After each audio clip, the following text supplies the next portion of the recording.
अक्षय ने अनीता को शादी की ऑफ़र तो कर दी थी, लेकिन अपने घर वालों से अभी तक अनीता के बारे में बात नहीं की थी। लेकिन उसे अनीता बहुत ही अच्छी और सुलझी हुई औरत लगती थी, जो कि इन हालात में भी दिन रात मेहनत कर रही थी और अपने बेटे की अच्छी परवरिश करना चाहती थी। उसे हर आराम दे रही थी और काम भी बड़ी मेहनत से कर रही थी। अक्षय को पहले ही नज़र में अनीता अच्छी लगी थी, क्योंकि वो आम लड़कियों की तरह ना तो फैशन करती थी और ना ही मर्दों के साथ ज़्यादा फ्री होने की कोशिश करती थी। सिर्फ काम से काम रखती थी और अक्षय से भी अब तक उसने कभी कोई मजाक नहीं किया था। उससे फ्री होने की कोशिश नहीं की थी। अगर अक्षय उससे फ्री होने की कोशिश करता करता भी तो उसे जवाब नहीं देती थी। एक संकोच था जो इन दोनों के बीच रहता था, उसे वो कभी भी पार नहीं करती थी और यही बात अक्षय को भा गई थी। एक अर्णव था जो अक्षय से बहुत प्यार करने लगा था और अक्षय भी उसे बहुत चाहने लगा था। अभी तक अनीता ने उसे कोई जवाब नहीं दिया था। वो चाहता था कि अनीता उसे कोई पॉजिटिव जवाब दे तो वो अपने घर वालों से भी बात करे, लेकिन अनीता के दिल में संजय की मोहब्बत घर कर चुकी थी। वो उसी के नाम पर सारी ज़िंदगी गुजार देना चाहती थी। बस परेशानी सारी अर्णव की थी। उसे अक्षय अगर 2 दिन भी दिखाई ना देता तो वो बेचैन सा होने लगता। अनीता अर्णव को बार बार समझाने की कोशिश करती कि वो उसका अंकल है और वो अक्षय से ज़्यादा दिल ना लगाए, लेकिन अर्णव को अक्षय से बाप जैसी मोहब्बत मिलती थी, इसलिए वो खुद को रोक नहीं पाता था। अक्षय आज फिर अर्णव के लिए खिलौने और चॉकलेट्स लेकर आया था, लेकिन जैसे ही अनीता ने दरवाज़ा खोला, अनीता के माथे पर बल पड़ चुके थे, लेकिन उसे अंदर आने से रोक नहीं सकी। अर्णव अक्षय को देखते ही भागता हुआ उसके पास आया था और उसके साथ लग गया। कहने लगा, अंकल आप 3 दिन के बाद क्यों आए हैं? मैं आपको बहुत मिस कर रहा था। अक्षय ने खिलौने साइड पर रखे और अर्णव को गोद में ले लिया। कहने लगा, अंकल की जान हो तुम, अंकल ने भी तुम्हें बहुत मिस किया, लेकिन अब क्या करूं, काम में बिजी था। ये देखो तुम्हारे लिए चॉकलेट्स और खिलौने लेकर आया हूँ। अर्णव खुश हो गया।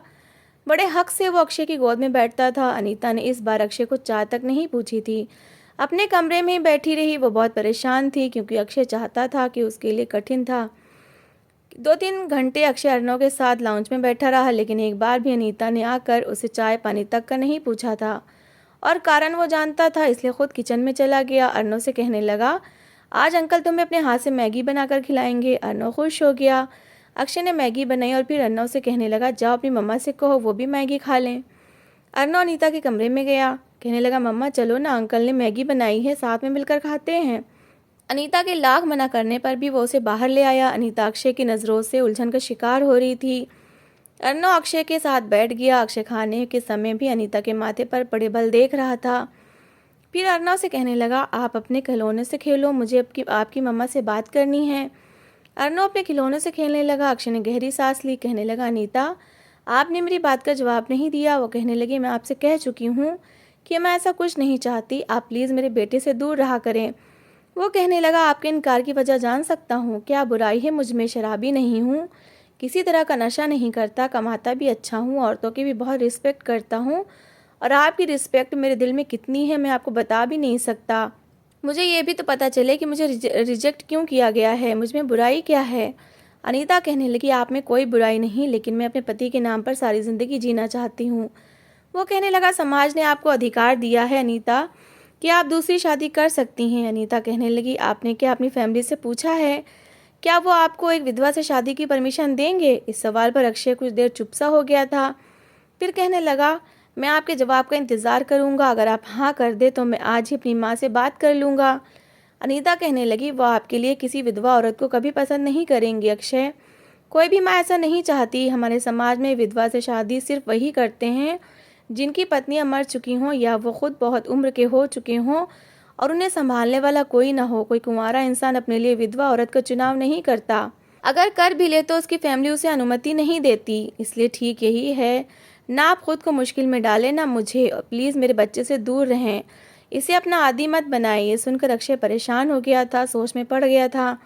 अनीता के घर से जाने के बाद उसने अपनी माँ से जब अनीता का जिक्र किया तो उसकी माँ हत्थे से ही उखड़ गई। कहने लगी, तुम्हारा दिमाग तो खराब नहीं हुई, तुम एक विधवा औरत से शादी करना चाहते हो? अक्षय कहने लगा, अगर वो विधवा है तो इसमें उसका कोई दोष नहीं, वो जवान है, सुंदर है, कम उम्र भी है, नेचर की भी बहुत अच्छी है।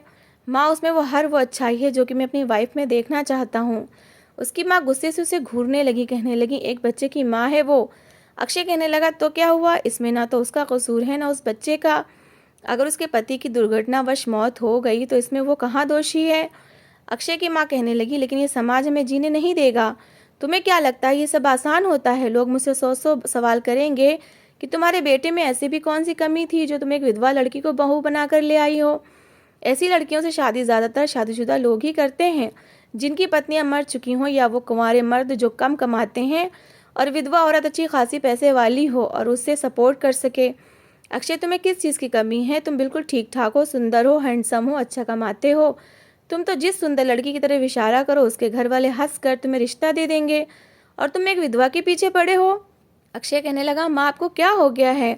मुझे नहीं लगता कि आप इस तरह की सोच की मालिक होंगी। उसकी माँ कहने लगी, भाई हम ऐसे ही सोच के मालिक हैं, अपनी नई सोच तुम अपने तक रखो। वैसे भी मैं तुम्हारी बहन आकांक्षा की नंद से तुम्हारी बात तय कर चुकी हूँ।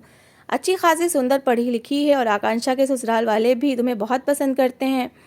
अक्षय कहने लगा, मैं उसकी नंद से शादी नहीं करना चाहता, ये अदले बदले की शादी मुझे समझ में नहीं आती। दूसरी बात, अनीता में ऐसी कोई कमी नहीं कि आप मुझे मना करें, और एक बार उससे मिल तो लें। मुझे नहीं लगता कि आपको उसमें कोई भी ऐसी कमी नज़र आएगी माँ, वो मुझे बहुत पसंद है। प्लीज़ अनीता के बारे में सोचिए, उसने अपनी माँ का हाथ पकड़कर कहा था, लेकिन उसकी माँ ने साफ मना कर दिया था। कहने लगी, ऐसा संभव नहीं है।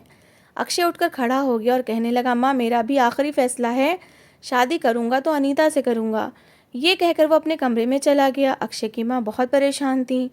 फ़ोन करके सारी बात अपनी बेटी आकांक्षा को बताई। वो तो हत्थे से उखड़ गई।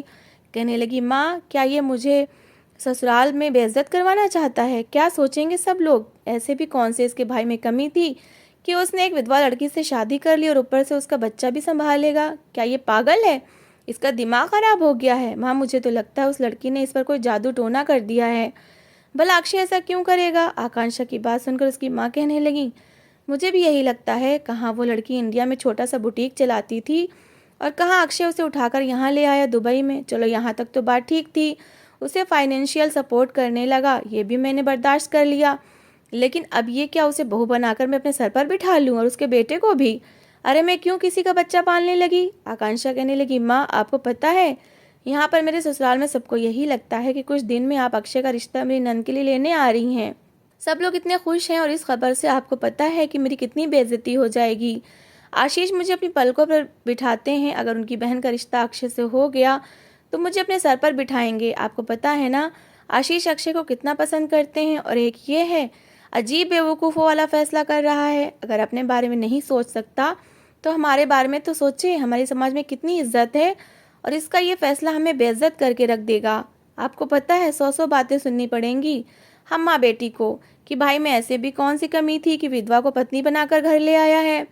सोचो ना माँ, हम तो बड़े बेइज्जत हो जाएंगे। उसकी माँ कहने लगी, मुझे भी यही चिंता सताए जा रही है, लेकिन एक अक्षय है कि समझने को तैयार ही नहीं। कहता है मेरा आखिरी फैसला है, शादी अनीता से ही करूँगा। ये कहकर अपने कमरे में चला गया।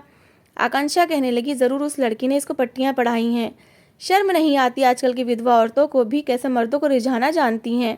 मैं तो कहती हूँ माँ आप उस लड़की का पता मालूम करें, हम दोनों चलते हैं उसके घर, उसे अच्छा खासा बेइज्जत करके आते हैं। वो खुद ही मना कर देगी, अक्षय की भी अकल ठिकाने आ जाएगी। अक्षय की माँ भी आकांक्षा की बात से सहमत थीं। दोनों माँ बेटी ने सबसे पहले तो अनीता की बुटीक का पता मालूम किया, जहाँ वो कपड़े सिलवाती भी थी और बेचती भी थी। वहाँ जाकर कहने लगी, हम तुमसे कुछ बात करना चाहते हैं। वो कहने लगी, जी बताइए। दोनों माँ बेटी कहने लगी कि यहाँ नहीं, तुम्हारे घर पर। वो कहने लगी कि मैं रात 8 साढ़े 8 बजे के बाद ही फ्री होती हूँ, आप मेरे घर आ जाइएगा। अनीता भी यही सोचे हुए थी कि शायद अक्षय ने अपनी माँ और बहन को रिश्ते के लिए भेजा है, लेकिन वो साफ मना करना चाहती थी। उसे यह सब ठीक नहीं लग रहा था। अक्षय की माँ कहने लगी, ठीक है, हम कल 9 बजे तुम्हारे घर आ जाएंगे। अनीता ने भी हामी भर ली। अगले दिन अक्षय की माँ और आकांक्षा अनीता के घर चली गईं। अर्ना उस समय अपने खिलौने से खेल रहा था। अनीता ने सबसे पहले उन्हें जूस सर्व किया और फिर चाय का पूछने लगी। अनीता, वो कहने लगी, नहीं, हमें तुमसे बैठकर कुछ देर बात करनी है। अनीता सामने सोफे पर बैठ गई और कहने लगी, जी कहिए। आकांक्षा तो जैसे फट पड़ी। कहने लगी, शर्म नहीं आती तुम्हें, जवान लड़कों को फंसाती हो। अपने पति को तो खा चुकी हो, अब क्या मेरे भाई पर नजर है? देखो हम तुम्हारी शादी अक्षय से किसी भी तरह नहीं होने देंगे। पता नहीं तुमने उस पर क्या जादू किया है कि वो सुंदर से सुंदर लड़कियों को छोड़कर तुम जैसी विधवा के पीछे पड़ा हुआ है। कहता है शादी करूंगा तो अनीता से करूंगा। अपनी उम्र देखो, एक बच्चे की माँ हो गई हो और तुम्हारी अक्षय पर नज़र है। एक तो उसने तुम्हारे साथ भलाई की, तुम्हें इंडिया से उठाकर दुबई में सेटल कर दिया, तुम्हारा बच्चा यहाँ के अच्छे स्कूल में पढ़ रहा है, तुम एक अच्छे फ्लैट में रह रही हो, अच्छा खासा कमा रही हो। ये सब कुछ अक्षय ही पूरा कर रहा है, वरना तुम जैसी औरतों को पूछता कौन है। धक्के धक्के खाती फिरती हैं, लोगों के घरों में नौकरी करती हैं, झूठे बर्तन मांजती हैं, तब जाकर 2 समय की रोटी नसीब होती है। और एक तुम हो कि अच्छा तमाशा बनाया है तुमने, मेरे भाई को प्यार के जाल में फंसाकर सारी ज़िंदगी राज करना चाहती हो। जानती हो कि सारी जायदाद का वो अकेला वंश है, तुम तो 5 उंगलियां घी में डालने के चक्कर में हो। लेकिन याद रखो लड़की, हम माँ बेटी कभी भी ऐसा नहीं होने देंगे।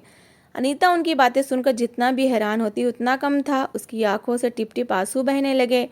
कहने लगी, मैं तो आपसे खुद ये कहना चाहती थी कि अपने भाई को समझाइए, अपने बेटे को मना करें कि मेरे और मेरे बेटे की जान छोड़ दे, पीछे पड़ा है वो हमारे। और रही बात अक्षय से शादी करने की, तो मैं अक्षय से क्या किसी से भी शादी नहीं करना चाहती। अपने दिमाग को साफ रखिए तो ज़्यादा अच्छा है कि मैं आपके बेटे की एहसानमंद हूँ। उसने मुझ पर कोई एहसान नहीं किया। अगर मैं यहाँ के खर्चे भर रही हूँ, अपने बेटे की फ़ीस भर रही हूँ, इस फ्लैट का किराया भर रही हूँ, तो मैं अपनी मेहनत के बलबूते पर भर रही हूँ। मैं वहाँ भी अपने बेटे को बहुत अच्छे तरीके से पाल रही थी। मैं कोई जाहिल गवार लड़की नहीं हूँ जो लोगों के बर्तन मांजूँ। मैं एजुकेटेड हूँ और हुनरमंद भी हूँ, और अपने हुनर से पैसे कमाती हूँ। मुझे आपके बेटे की कोई ज़रूरत नहीं। मैं उसके बगैर भी अपनी ज़िंदगी बहुत अच्छे तरीके से जी सकती हूँ और अपने बेटे को भी पाल सकती हूँ। भगवान के लिए मैं आपके सामने हाथ जोड़ती हूँ, अपने बेटे से कहें कि दोबारा मेरे बेटे के साथ हमदर्दी और प्यार जताने की कोशिश ना करे। रही इस बुटीक की बात, तो इस बुटीक का किराया मैं भरती हूँ, यहाँ के सारे खर्चे मैं पूरे कर रही हूँ। अगर आपका बेटा मुझे इंडिया से यहाँ लाया है तो इसमें उसका अपना भी फ़ायदा और लालच था, क्योंकि मेरे बनाए हुए कपड़ों वो हज़ारों में बेचता है और अच्छा खासा प्रॉफिट कमा रहा है। इसलिए आप लोग यहाँ से जा सकती हैं और अपने बेटे पर खुद नज़र रखिए। दूसरों की बहन बेटियों पर इल्ज़ाम लगाना छोड़ दीजिए। विधवा होने का मतलब ये नहीं कि आपका जब जी चाहे जैसा जी चाहे आप मुझे बेइज्जत करने के लिए आ जाएं। अगर आपका बेटा मुझसे शादी करना चाहता है तो ये उसका फैसला है। मैं इस बात पर बिल्कुल भी तैयार नहीं हूँ और आपके बेटे को साफ मना कर चुकी हूँ। आइंदा मेरे घर आने से पहले ये मत सोचिएगा कि मैं हर बार आपके साथ अच्छे तरीके से पेश आऊँगी। अब आप जा सकती हैं। अनीता ने भी साफ साफ जवाब दिया था, और वो सुनती भी क्यों, किस लिए। वो जानती थी कि ये समाज कभी भी ऐसी औरत को एक्सेप्ट नहीं करता जो विधवा हो और कोई कुंवारा लड़का उससे शादी करना चाहे। उसकी माँ और बहन का रिएक्शन भी वैसा ही था जैसा कि हर औरत का होता है। आकांक्षा ने कहा, माँ आप अक्षय को कुछ नहीं बताएंगी। अक्षय को अगर पता चला कि हम अनीता के घर गए थे और ये सब बातें करके आए हैं, तो आपको नहीं पता वो क्या तमाशा करेगा। मैं तो समझी थी शायद वो लड़की दोषी है, लेकिन वो तो खुद उसे शादी करना नहीं चाहती। बल्कि आप अब अक्षय से कहिएगा कि हम अनीता का रिश्ता लेकर गए थे, लेकिन उसे साफ मना कर दिया। उसकी माँ कहने लगी, हाँ यही ठीक रहेगा। रात को जब अक्षय अपने घर वापस आया तो उसकी माँ कहने लगी, तुम्हारी बात मानकर मैं और आकांक्षा अनीता के घर तुम्हारा रिश्ता लेकर गए थे, लेकिन उसने तो हमें बेइज्जत करके घर से निकाल दिया। कहने लगी कि अपने बेटे से कहो कि मेरा पीछा छोड़ दे। अक्षय जानता था कि अनीता उसे शादी के लिए तैयार नहीं है, इसलिए चुप सा हो गया। अपनी माँ से कहने लगा कि आपको उसे राज़ी करना चाहिए था। उसकी माँ कहने लगी, क्या करते, अरे उसने तो हमारा हाथ पकड़ा और हमें घर से बाहर निकाल दिया। ये बात अक्षय को कुछ समझ में नहीं आ रही थी। अनीता कभी भी ऐसी बदतमीजी नहीं कर सकती थी। कहने लगा, मेरा दिल नहीं मानता कि वो ऐसा कर सकती है। अक्षय की माँ रोने लगी। कहने लगी, तो क्या मैं झूठ बोल रही हूँ? एक तो तुम्हारे कहने पर मैं वहाँ चली गई और उसने मुझे इतना बेइज्जत करके भेजा। अब तुम क्या चाहते हो कि जाकर उसके पाँव में पड़ जाऊँ, विनतियाँ करूँ? अरे आकांक्षा के ससुराल वाले तो इस इंतज़ार में है कि मैं तुम्हारे लिए उनकी बेटी का रिश्ता मांगने जाऊँ। अक्षय कहने लगा, मैं अनीता से बात करता हूँ। तो उसकी माँ कहने लगी, तुम क्या चाहते हो, बार बार बेइज्जत होना चाहते हो तो जाओ शौक से, लेकिन अब मैं उस लड़की के घर रिश्ता लेकर नहीं जाऊँगी। अक्षय चुप सा हो गया था। वो अनीता के बुटीक में आया तो उस टाइम वो 3-4 लेडीज़ को डील कर रही थी जो कि उसकी पुरानी कस्टमर थी, उन्हें कपड़े दे रही थी। अक्षय को देखकर अनीता ने उसका प्रॉफिट उसके सामने रख दिया। कहने लगी, ये आपका हिस्सा है। अक्षय कहने लगा, मेरी माँ आपके घर आई थी।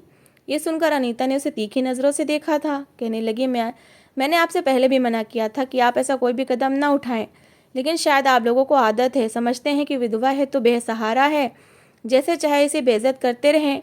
वो अनीता को हैरत से देखने लगा। कहने लगा, मैं समझा नहीं। अनीता कहने लगी, अपनी माँ से जाकर पूछिए, मैं मजबूर ज़रूर हूँ, लेकिन मैंने अपनी इज्जत को बेचा नहीं है कि जिसका जी चाहे वो आए और मुझे बेइज्जत करे। मैंने कब आपसे कहा था कि मैं आपसे शादी करना चाहती हूँ? कब मैंने आपको अपने प्यार के जाल में फंसाने की कोशिश की? आपकी बहन ने मुझ पर बहुत घटिया इल्ज़ाम लगाए हैं। भगवान के लिए मेरा और मेरे बेटे का पीछा छोड़ दें। हम माँ बेटे को जीने दें जैसे हम जी रहे हैं। ये सुनकर अक्षय सोच में पड़ गया था। उसकी माँ की बातें तो कुछ और ही थीं। वो समझ गया था कि सारा किया धरा उसकी बहन का है।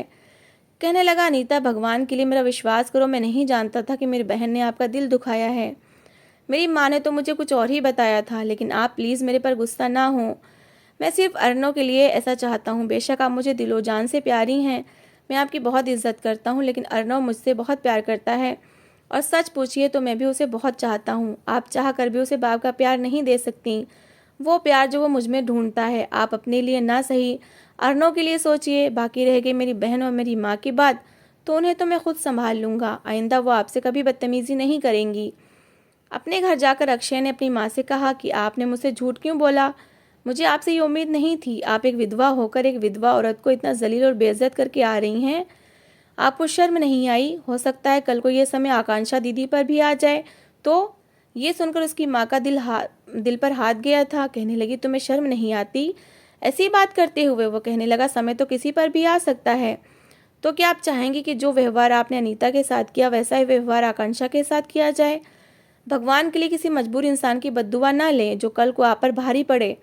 ये सुनकर उसकी माँ बहुत घबरा गई थी, डर भी गई थी। वो कहने लगा, आप समाज को मत देखिए जो किसी भी तरह पर राजी नहीं होता। आप मुझे देखिए, हो सकता है मेरे इस पुण्य के बदले में भगवान मुझे बहुत बड़ी खुशी दे। रह गई लोगों की बातें, तो लोगों का काम ही है ऐसी बातें करना।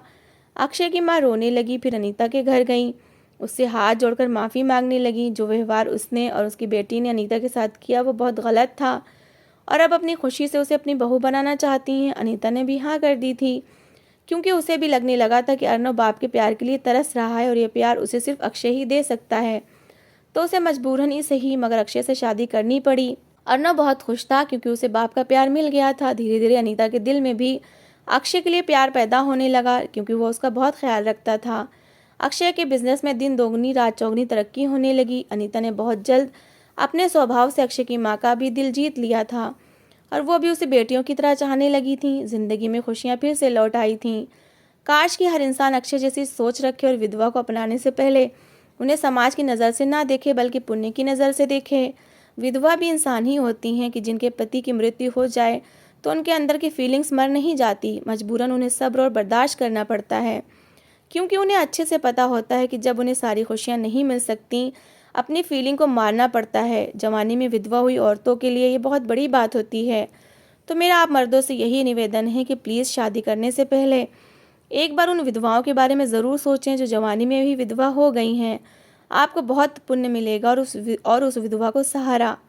तो दोस्तों, कैसी लगी आपको अनीता की ये कहानी? ये कहानी का अंतिम भाग था। आप अभी इस कहानी को मैं यहीं पर समाप्त करती हूँ और उम्मीद करती हूँ कि आपको ये कहानी बहुत अच्छी लगी होगी और बहुत कुछ सीखने को भी मिला होगा। प्लीज़ आप लोग इस कहानी को लेकर अपनी राय कमेंट बॉक्स में ज़रूर दें। मुझे आप लोगों की राय का इंतज़ार रहेगा और प्लीज़ कहानी को लाइक ज़रूर कर दीजिएगा और चैनल को सब्सक्राइब कर दीजिए ताकि आने वाली कहानियों का नोटिफिकेशन आपको मिल सके। चलिए मिलते हैं एक और ऐसी ही अच्छी कहानी के साथ। Thanks for watching.